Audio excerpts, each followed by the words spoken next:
Здравейте! В това видео ще разгледаме възможността за вложение и съдружие в акционерно дружество Избавление. Какво представлява акционерно дружество Избавление? То се занимава с изкупуването на активи или бизнеси, които не са довършени изцяло или имат затруднения за довършването си. Мисията на компанията е да даде шанс на всеки един актив, който има потенциала да създава дългосрочна полезност, да развие своят истински потенциал.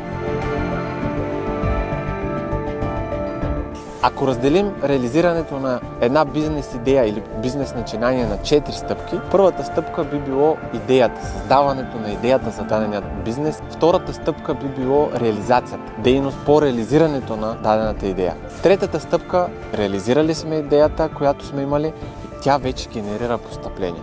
И четвъртата, тогава вече сме достигнали до реализирането на потенциала на този бизнес и създаването на истинска стойност, той да струва много средства. За периода, откакто е създадено акционерното дружество, вече са придобити доста активи. Един от тези активи е този комплекс Кацарски, който се състои от 8 на броя къщи.